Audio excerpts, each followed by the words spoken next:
Em toda a história, o homem se pergunta se existem outros seres inteligentes no universo. Esta pergunta impulsionou a corrida espacial e levou a saltos tecnológicos maravilhosos. Mas o que aconteceria se a resposta não se encontrasse em sistemas solares distantes? O que aconteceria se descobríssemos que somos visitados por seres de outros planetas? Estamos preparados para uma revelação parecida? Ou cairíamos em um absoluto terror? Hoje, em Contato Extraterrestre. Em 1998, no município de Pinhal, no Brasil, 3 professoras entraram em pânico quando uma luz estranha se lançou contra elas. Será que suas vidas foram ameaçadas? Em 1976, em Morelia, no México, um avião desapareceu e foi detectado horas mais tarde em Acapulco. O piloto falava coisas sem sentido e dizia levar uma mensagem extraterrestre. 2 investigadores se dispõem a chegar à verdade deste evento único. O que aconteceu em sua cabine? Em 2012, em Zarzal del Valle, na Colômbia, uma comunidade tranquila começou a viver com medo. Os moradores afirmam terem visto seres que não são deste planeta. O que houve por trás dessa onda de pânico que tomou a comunidade inteira?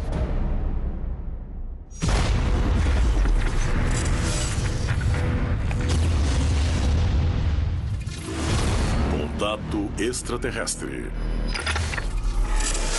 Hoje apresentamos OVNIs e histeria. Não sei se já perdi. Cadê? Ah, tá vendo ali? Ali. A maior parte da humanidade não está preparada para um contato, porque não acredita e tem muito medo de que isso pode acontecer. Quando as pessoas souberem que na máquina tem mais poder bélico do que a maior potência do mundo, elas vão se sentir desprotegidas. Eu acredito que as pessoas querem saber o que está acontecendo, mas o problema é o poder político ou militar que não quer assumir um problema para o qual ele não tem solução, porque ele não sabe o que está enfrentando.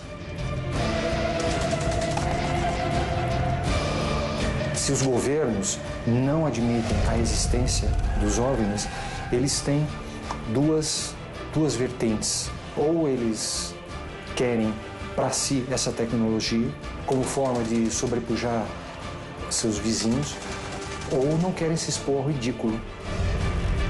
Além das especulações, o certo é que muitos veem riscos verdadeiros em eventos que já estão ocorrendo. Certamente o fenômeno é perigoso para o ser humano.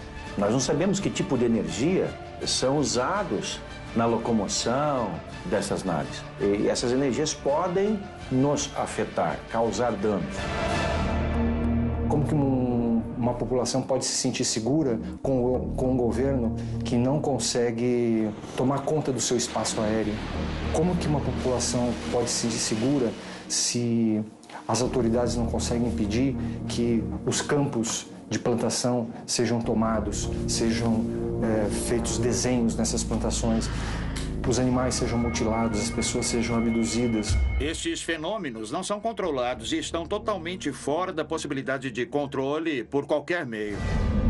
Os especialistas acreditam que a presença de seres de outros planetas revelaria uma superioridade tecnológica que nos colocaria em perigo. A impossibilidade de nos defender causaria pânico na população. No continente se escondem muitas histórias de testemunhas que viveram situações de terror absoluto. O que há por trás desses relatos? Conhecê-los é a chave para compreender o que se esconde por trás do fenômeno OVNI.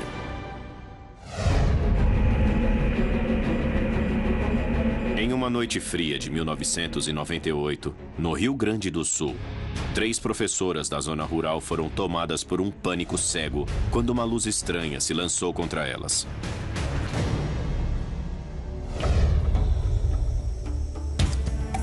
Inês, Verônica e Ivani trabalhavam juntas e voltavam para casa no mesmo automóvel. A noite escura tinha reservado a elas uma experiência única que as encheria de terror. O fato que aconteceu conosco em 1998, mais ou menos no mês de julho, não lembro hoje bem a data, e foi um fato bem interessante. Nós éramos professoras numa escola e nós íamos trabalhar à noite, eu, a professora Verônica e a professora Ivani. E nós voltávamos do colégio sempre em torno de 22 horas. Toda noite a gente fazia um trajeto, que é uma estrada de 5 quilômetros, que chega até Rodeio Bonito. E nesse dia eu estava dirigindo, né? Cada dia, às vezes, ia uma professora, às vezes ia outra. Nesse dia eu estava dirigindo, tinha um Chevette. As três avançavam pela estrada sem prestar muita atenção ao redor, já que era um caminho que faziam várias vezes por semana. A gente vinha normalmente conversando, né? Normalmente de alunos, né? De aula, né? Que era a nossa atividade. Após rodar alguns minutos, quando já se encontravam no meio do nada, o automóvel começou a falhar de repente.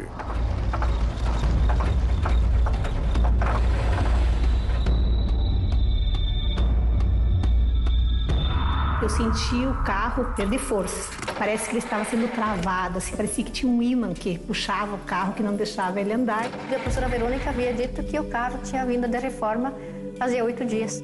As três se surpreenderam quando o automóvel parou, sozinhas, no meio da noite e sem conhecer a causa.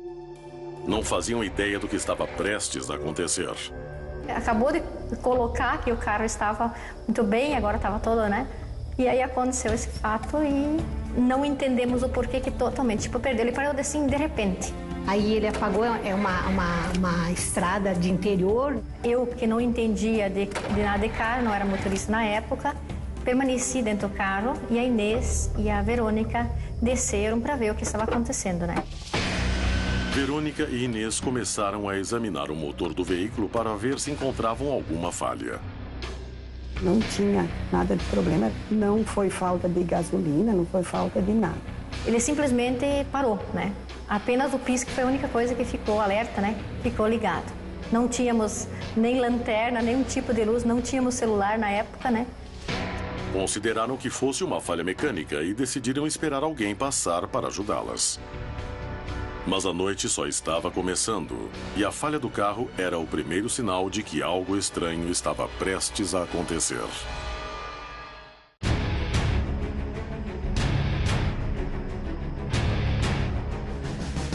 E aí eu comecei a observar o desenvolvimento do que estava acontecendo, né? E no lado esquerdo da estrada eu vi uma luz muito distante. Concentradas em suas tarefas, Verônica e Inês não prestavam muita atenção ao entorno e às mudanças que aconteciam ao redor. Algo que Verônica se lamentaria mais tarde. E nesse meio a gente estava fora do carro, né? Bem no interior, ali no meio da lavoura, né? E nós três, na verdade, já tinha visto essa luz, né? Essa bola, uma luz, né? Uma luz circular, parecido com um farol, vamos dizer, um farol. Eu só pensava o que poderia ser. No momento eu tinha pensado que fosse um carro, né, distante. Mas depois a gente chegou à conclusão que poderia ser alguma coisa que não era normal do local. Aí, os minutinhos, segundos após, essa luz ultrapassou o horizonte e ficou na altura do céu. E aí eu percebi que era algo estranho. Eu estava meia ansiosa também com o acontecido, que poderia estar acontecendo, aquela luz diferente. Era uma luz de amarelo para um laranja, assim, laranja claro, né? E a gente percebia que ela tinha luz porque era um fogo, né? Ele se mexia, né? E ela meio, flutuava. Aí daquilo eu percebi que ela começava a vagar. Ela subia, ela descia, né? Cada vez ficava mais estranho. Aí eu percebi que vinha em nossa direção. Elas estavam sozinhas no meio da estrada quando uma luz ameaçadora começou a se aproximar cada vez mais. Estavam prestes a viver a história mais impressionante de suas vidas.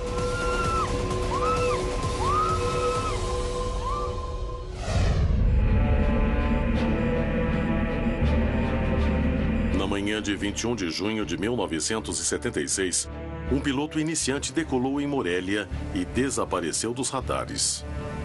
Quase 40 anos depois, 2 pesquisadores experientes vão em busca da verdade. Eles se propõem a investigar o que realmente aconteceu em uma das histórias mais fascinantes do México e do mundo. Quando todos achavam que o avião estava perdido, ele fez um pouso de emergência em Acapulco, utilizando rotas aéreas que não conhecia e nem sabia voar.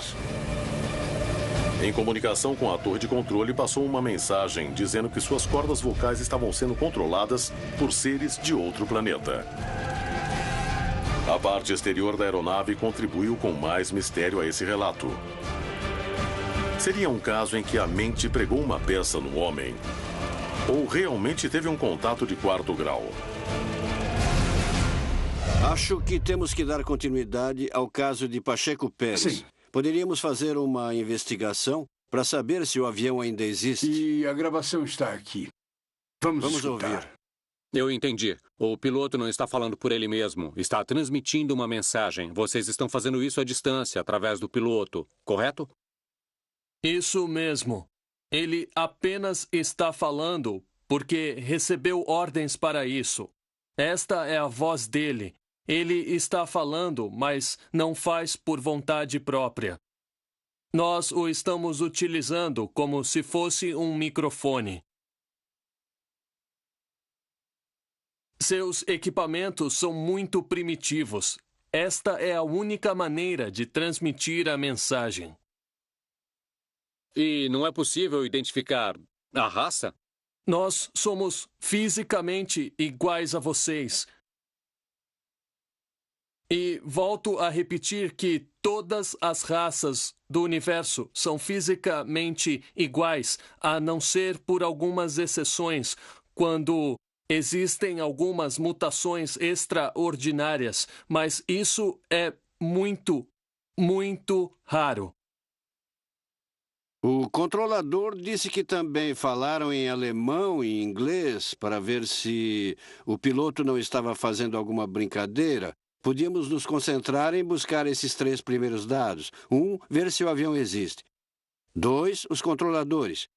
E 3, vamos entrevistar algum médico para que nos indique os possíveis problemas que um piloto poderia sofrer, não pelo excesso de altura. A famosa hipóxia. É, exatamente, que podia ter delirado em algum momento. Vamos procurar o avião perdido. A gravação revelou que uma comunicação muito estranha foi feita entre o aviador e a torre de controle. E os relatos afirmam que utilizou idiomas que desconhecia. Se os investigadores conseguirem confirmar esses dados, poderão fazer um avanço enorme no caso. Mas para isso terão que encontrar o controlador aéreo que falou com o piloto, que até hoje nunca falou do caso publicamente. Guzmán e Salazar poderão alcançar este objetivo? Os pesquisadores vão até a Escola de Aviação Vitar, em Cuernavaca, onde buscam conseguir dados precisos sobre o voo. Estamos fazendo algumas pesquisas a respeito do caso de Rafael Pacheco Pérez. Eu vou mostrar o avião que está em condições perfeitas. Este é o Cessna. Um Cessna 150. Capitão Vitar, o senhor tem um avião histórico desse acontecimento único no mundo. É isso mesmo, está em perfeitas condições. E o registro é o mesmo? Sim, o mesmo. Carlos Extra Bravo Sul Oscar Extra. É o avião que o piloto Rafael Pacheco Pérez conduzia naquela manhã. Capitão, do seu ponto de vista, o que acha que aconteceu? Na verdade, eu não posso garantir nada, mas eu sei que o tempo estava muito ruim para o avião chegar. E mesmo assim, chegou. E mais ainda porque era um aluno, não? Exatamente. Tinha poucas horas de voo. Ele tinha saído da cidade do México com pouca gasolina porque não ia voar tanto tempo. Mesmo assim, chegou em Acapulco com bastante combustível. Isso nos faz pensar que, na verdade, algo ou alguém levou esse avião ao porto de Acapulco nesse período. É uma suposição. O senhor teve a oportunidade de inspecionar o avião depois? O avião, sim, mas não tinha absolutamente nada. Nada de errado com ele. A conversa com Vitar traz novas certezas. Era impossível a nave voar até Acapulco com o combustível que possuía. O tempo estava ruim nesse dia, o que aumentava as dificuldades para um piloto inexperiente. A aeronave não apresentou nenhuma falha técnica. Pacheco Pérez pode ter aterrissado o avião no meio da viagem para abastecer? Mesmo se fizesse isso, como fez para chegar em Acapulco em condições climáticas desfavoráveis? Salazar entrevista um médico psiquiatra especialista em aviação para determinar se pode ter sido um problema mental. E também Carlos de Crete, o controlador aéreo que falou com Rafael Pacheco Pérez, resolveu falar publicamente pela primeira vez. Os pesquisadores estão dispostos a chegar até as últimas consequências para descobrir a verdade sobre o caso Pacheco Pérez.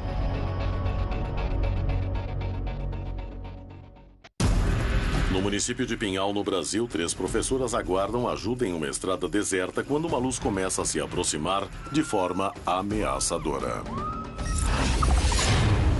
Na região de Morelia, um avião desaparece e o piloto fica fora de si, dizendo coisas sem sentido.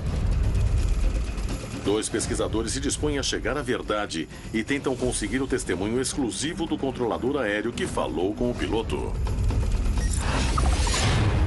Em Zarzal del Valle, na Colômbia, uma comunidade tranquila começa a viver com medo. Os moradores afirmam ver seres que não são deste planeta.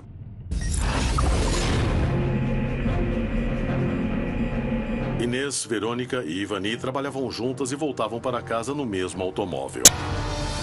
Nessa noite avançavam por uma estrada deserta quando o carro, revisado há pouco tempo, parou no meio do nada. Após alguns minutos esperando que alguém as ajudasse, as 3 começaram a ver uma luz potente e ameaçadora se aproximando.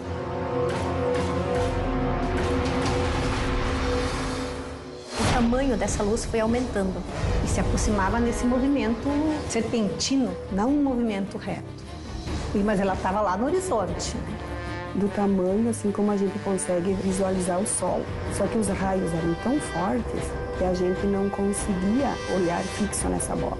Por isso que isso também é uma coisa que chamou a atenção nossa, né? É uma luz muito intensa. A luz se aproximava cada vez mais. E enquanto isso, fazia movimentos estranhos. Deu a impressão que, como nós tínhamos esse alerta ligado, dava a impressão que ele vinha em nossa direção em função da luz, que era a única coisa que estava ligada naquele momento, né? Eu senti medo, porque era algo desconhecido que eu não tinha visto, era algo misterioso e eu não consegui definir. Aí, naquele momento, eu fiquei assustada, porque aquela luz, ela desceu até o riacho, ela formou um leque e naquele momento juntou-se de novo e veio na nossa direção em forma de uma bola de fogo.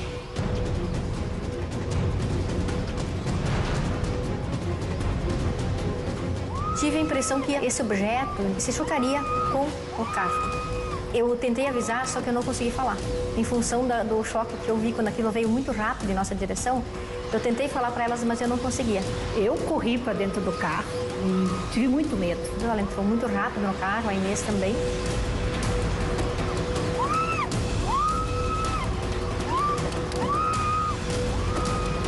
E a gente fechou todos os vidros, daí isso embaciou os vidros do carro, né? E naquele momento nós nos apavoramos. A professora Verônica entrou em pânico, que era a motorista do carro. A Verônica muito nervosa, né? Não viu o que fazer. Até eu peguei na mão dela, segurei a mão dela, ela estava muito gelada, né?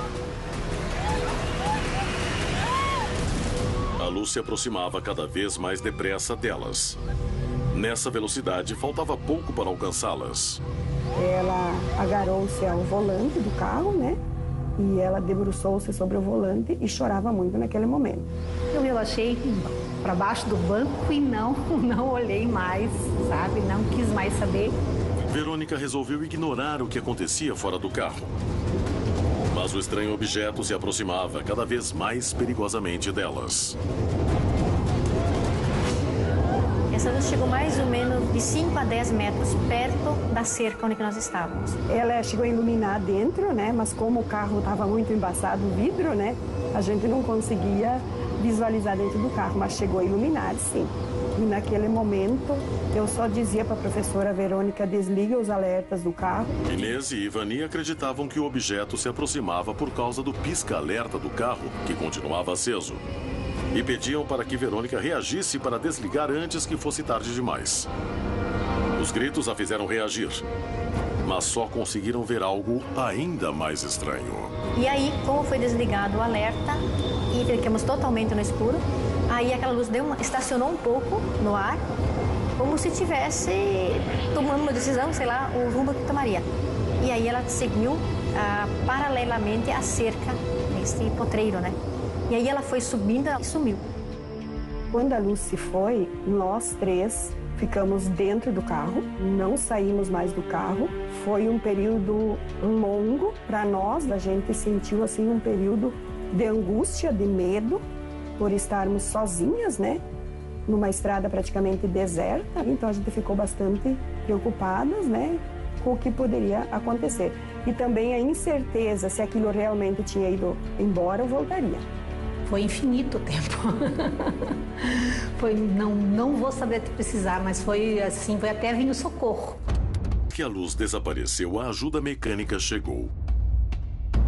Elas ainda estavam alteradas por causa da experiência. Os mecânicos examinaram o automóvel e não encontraram nenhuma falha. De forma estranha, tudo tinha voltado ao normal. Não encontrou nada no carro, o carro funcionou normal daí, né? E daí o mecânico até nos acompanhou até aqui a cidade. Será que a falha do automóvel teve relação com a luz que apareceu no céu? Se não foi isso, por que depois que se afastou puderam seguir sem problemas? Eu penso que essa bola de fogo é algo muito estranho. Eu não vou pensar, porque, como eu te disse, a gente não chegou a ver nada, né, que fosse um disco voador, uma coisa assim, né? Apenas uma bola de fogo. Penso que era uma bola de fogo estranha. A experiência das 3 professoras é cheia de mistérios. Foram fatos sem relação?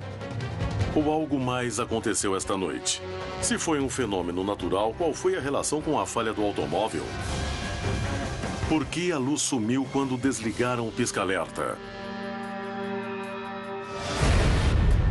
A existência de OVNIs é algo admitido pela ciência e muitos acreditam que os governos ocultam informações sobre a verdadeira origem desses fenômenos. Por que os relatórios oficiais não são divulgados? O homem está pronto para lidar com a hipótese de que os OVNIs tenham uma origem alienígena? A sociedade implora aos berros que desçam imediatamente, que se apresentem e nos digam de onde vêm e qual é a mensagem que nos trazem. Mas, por outro lado, também temos aquelas hipóteses que são tratadas dentro do âmbito da exopolítica, que é de que maneira vamos nos relacionar, os seres humanos, politicamente, com os extraterrestres. Acho que se os alienígenas se revelarem, nós não teremos apenas medo e pânico. Quando nos dermos conta de que não estamos sozinhos, todas as religiões elas seriam afetadas. As religiões não estão preparadas para aceitar que a raça humana não é a única inteligência no universo. Muitos especialistas acreditam que as religiões confundiram as divindades com seres de outro planeta. Eu acredito que não é nenhuma ameaça. Inclusive, há muitas pessoas na igreja, na história, e não só agora, que acreditam na existência de seres vivos em outros planetas. E que alguns até acreditam que tenham visitado a Terra. Mas isso não cria nenhum problema para a fé da Igreja Católica. Nós não lemos na Bíblia que existem milhões de civilizações por aí afora. O que nós lemos é que nós somos a única raça criada à imagem de Deus. E quando se derem conta de que a religião e seus ensinamentos estão errados, isso vai criar problema para muita gente. Muitos especialistas acreditam que as religiões poderiam ser interpretadas pela evidência do fenômeno OVNI. Isso poderia significar a queda de todo um sistema de crenças.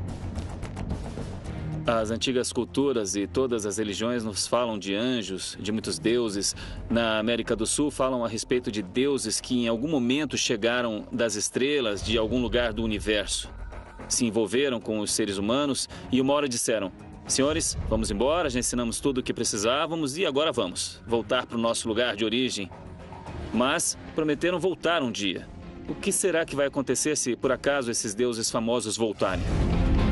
A polêmica em volta do fenômeno OVNI envolve diversas áreas, revelando que seu estudo também permite conhecer melhor a essência do homem. Conhecer a verdade por trás dos relatos de aparições desafia cientistas e pesquisadores de todo o planeta. Em 21 de junho de 1976, Rafael Pacheco Pérez fazia um treino aéreo sobre Morelia quando desapareceu. Horas mais tarde, aterrissava em Acapulco com o tanque de combustível quase cheio. Uma gravação revelou uma comunicação estranha com a torre de controle. Piloto afirmava que estava possuído por seres de outro planeta. O que houve por trás deste episódio? Foi um ataque de nervos? Existe outra explicação? 40 anos depois, 2 investigadores saem em busca da verdade. Alfonso Salazar entrevista um especialista em medicina de aviação para descartar explicações conhecidas. Doutor, conhecendo o caso de Rafael Pacheco Pérez, qual é sua opinião sobre o que aconteceu? Do ponto de vista médico, eu acho que esse indivíduo, ao decolar com seu avião e posteriormente se ver em condições climáticas difíceis, já estando no ar, provavelmente entrou num estado de angústia muito forte. A angústia o dominou e o envolveu. Nessas condições, ele pode ter criado dentro da própria mente estados como esse que ele experimentou. E nessas condições, entrou num estado dissociativo que se chama transtorno dissociativo, que é quando a pessoa não se lembra exatamente do que aconteceu. O médico contribui com uma informação valiosa para compreender o ocorrido. Segundo sua perspectiva, Pacheco Pérez poderia ter sofrido um ataque de angústia a bordo de seu voo. Mas como explicar o retorno do avião com mais combustível do que tinha ao decolar? E por que falaria em idiomas que teoricamente desconhecia? Carlos Decretti, o controlador aéreo que conversou com Rafael Pacheco Pérez, concordou em falar publicamente pela primeira vez. Ele poderia ser a única pessoa com a chave para compreender o que aconteceu exatamente com Pacheco Pérez.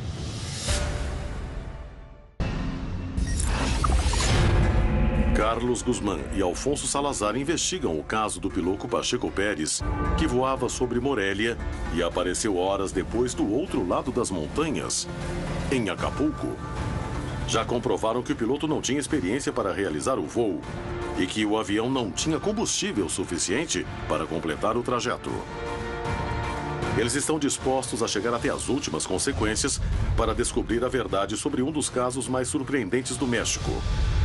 Carlos Guzmán chega a Metepec, onde o espera o controlador aéreo Carlos Decretti, que pela primeira vez falará sobre o que aconteceu neste dia. Ele pode ser a única pessoa com a chave para compreender o que aconteceu exatamente com Pacheco Pérez.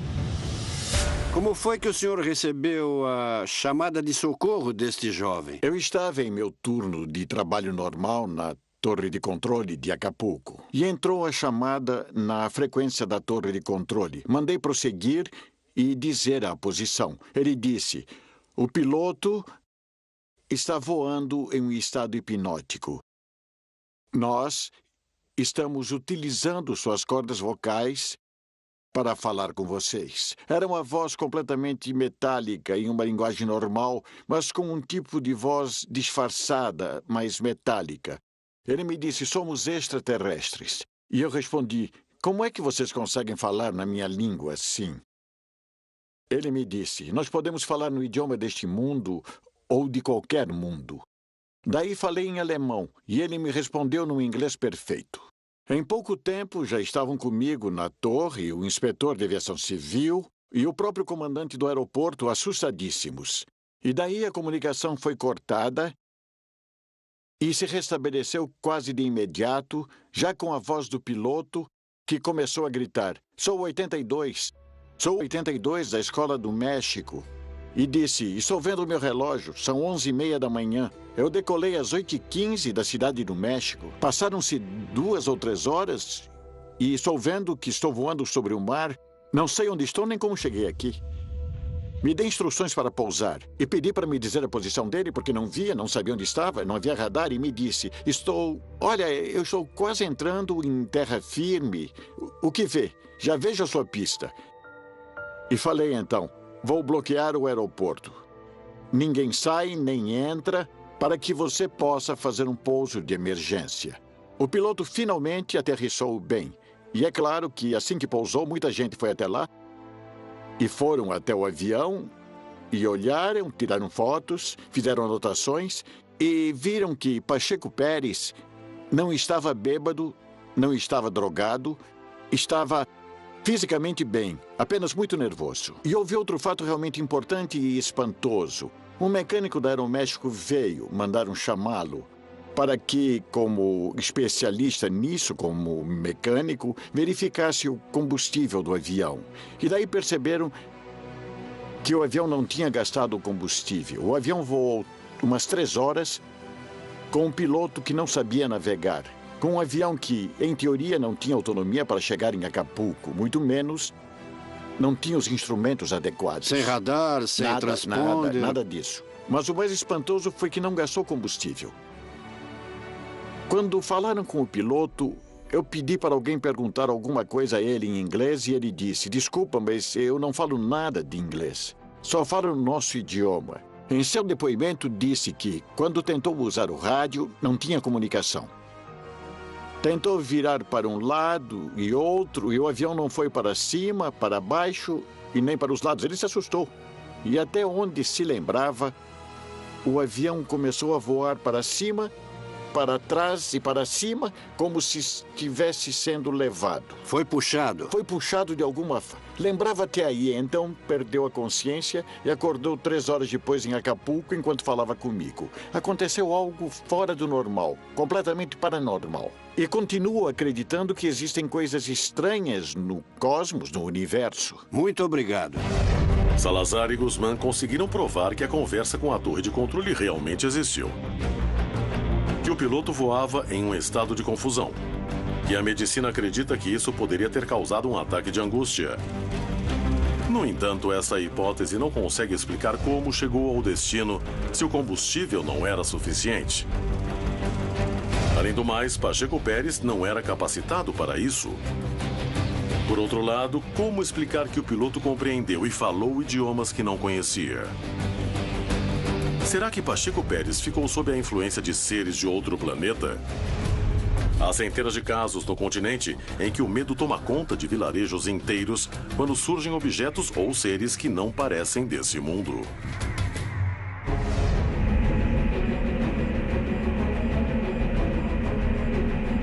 Em dezembro de 2012, os moradores de Zarzal del Valle começaram a viver noites de terror.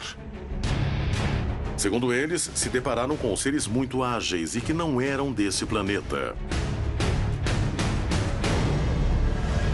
Luiz e Rafael Perea são 2 irmãos que já tinham ouvido boatos sobre os seres estranhos que apareciam à noite.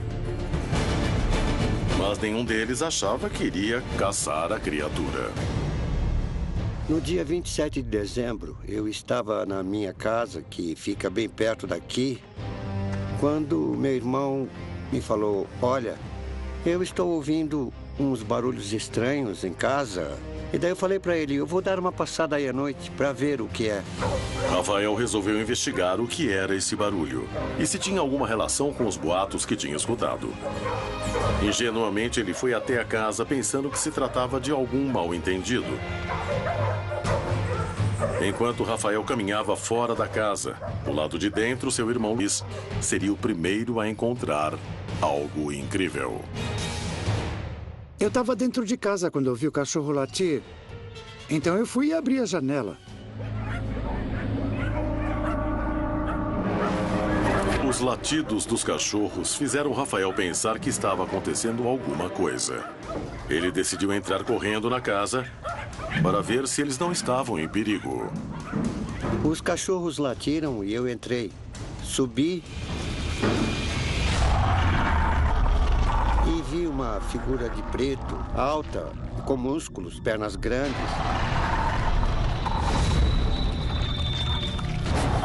Eu fiquei olhando por um tempo, assim, uns 5 minutos. E acendeu uma luz vermelha que ficou piscando. Ela ficou lá um tempo e depois se apagou. Rafael via a cena sem acreditar. Seu irmão Luiz parecia em transe. Ele não mediu as consequências e tentou chamar a atenção da criatura estranha. Quando o bicho viu o Rafael, ele saiu correndo e o Rafael foi atrás dele. Acho que nunca vamos saber. Rafael começou a perseguir o ser o mais rápido que podia. Mas seus esforços não adiantavam. A criatura se movia de maneira ágil e veloz, o que causou mais surpresa e a suspeita de que enfrentava algo que não parecia deste planeta. Quando eu pensei que estava perto, o bicho fez e saiu em alta velocidade. Eu o perdi. Fiquei pensando no que era aquilo, mas não era um ser desse planeta. Parecia até o vento. Não sei se flutuava ou... não sei. A criatura correu tão depressa que desapareceu de sua vista. Ou foi isso que acreditou. Então eu fiquei intrigado. Daí eu voltei para casa e sentei no quintal. E os cachorros do vizinho...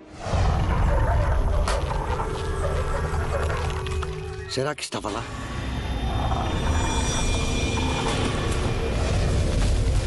E outra vez, o bicho tinha aparecido. E eu fiquei olhando e consegui ver bem. Rafael olhava a criatura com espanto e percebia que o que acontecia não era normal. Em 54 anos, sempre andando por aqui à noite, nunca tinha visto nada como aquilo. O que era aquilo? E senti uma coisa ruim, porque ele se armou, fazia um barulho, ficava assim como se quisesse brigar. Rafael não ficou assustado. Estava disposto a arriscar tudo, inclusive a vida, para descobrir o que era este ser e o que se escondia por trás de sua estranha figura. Eu fiquei, ele foi se afastando e entrou no meio do pomar de goiaba. Eu não fui atrás porque senti medo, porque estava muito escuro, não dava para ver e mas ele foi embora por cima da colina. Rafael não entendeu o que tinha se aproximado deles. Quando pensou que a calma havia voltado ao vilarejo, os seres estranhos voltaram. E tempos depois, os irmãos Ramiro e Nelly Varela também entrariam para a lista de testemunhas que tinham visto o mesmo. Passou um homem forte de aproximadamente 1,80, 1,90 de altura. Ramiro Varela viu passar uma figura estranha, que chamou sua atenção. Totalmente preto. Era o corpo todo, não sabia se era a pele, mas era totalmente preto, um preto brilhante. Isso chamou minha atenção e eu fui atrás dele. E eu não alcancei. Daí eu voltei ao engenho de cana e estávamos trabalhando.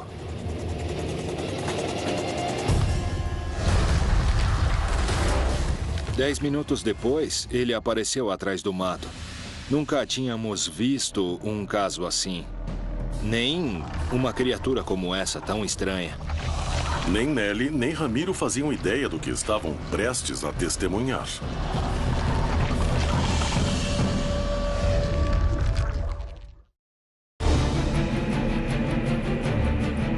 No final de 2012, a comunidade de Zarzal del Valle, na Colômbia, começou a viver noites de terror, diante de boatos de que um ser de aspecto humanoide aparecia à noite. Ramiro e Nelly trabalhavam em um engenho de cana-de-açúcar quando o ser apareceu e começou a observá-los. Eu estava lavando roupa quando o meu irmão me disse: Nelly, tem um homem estranho andando por aqui. Fala para a senhora da casa emprestar a espingarda. Eu fiquei muito assustada. Afinal, uma espingarda para quê? Ramiro acreditava que eram pessoas com roupas estranhas, que estavam lá para ameaçar um dos empregados do engenho.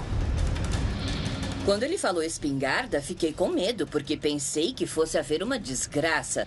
Em nenhum momento eu pensei em seres estranhos. Então eu dei a espingarda para ele.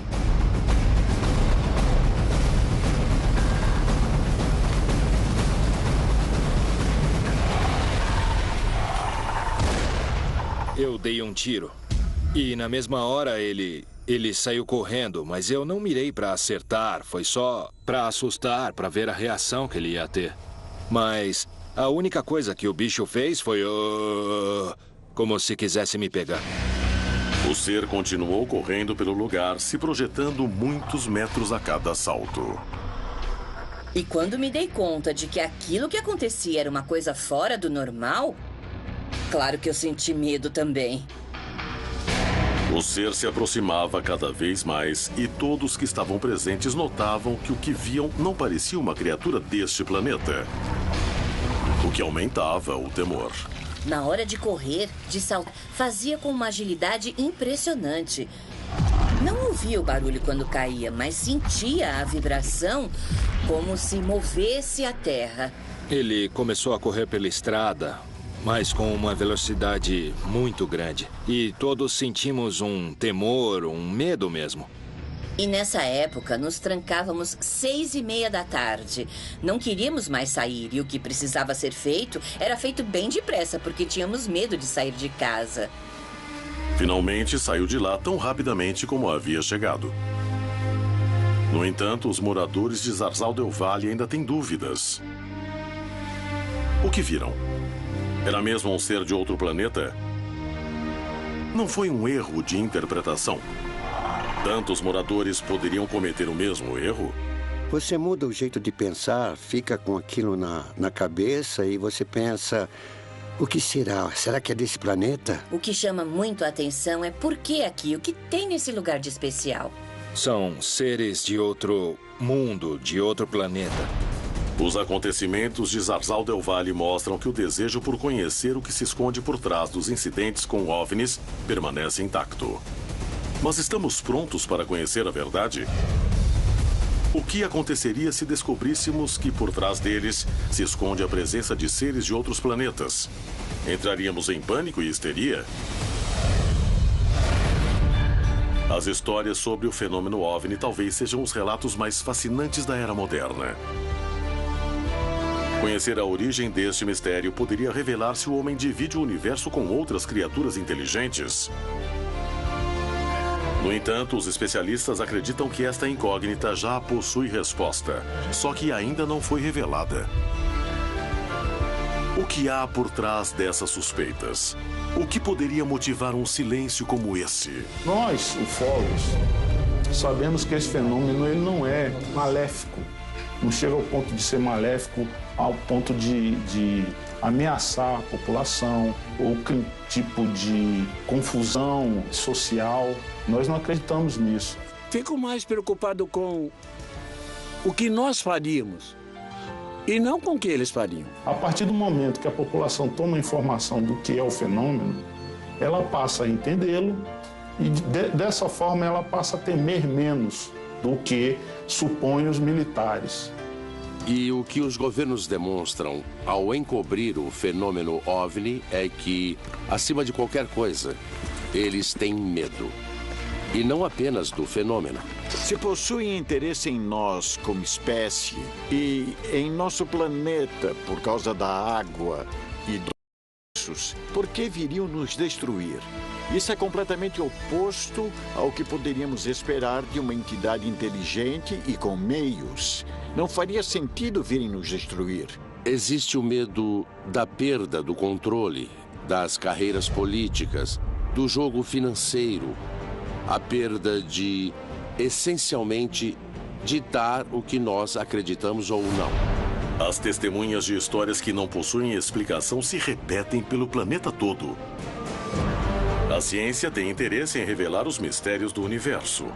Sem dúvida, o céu continuará despertando a curiosidade da humanidade até que alguém possa responder se estamos ou não sozinhos no universo. O que há por trás do fenômeno OVNI? Qual é o significado desses acontecimentos que preocupam especialistas e cientistas? Por que os governos se calam?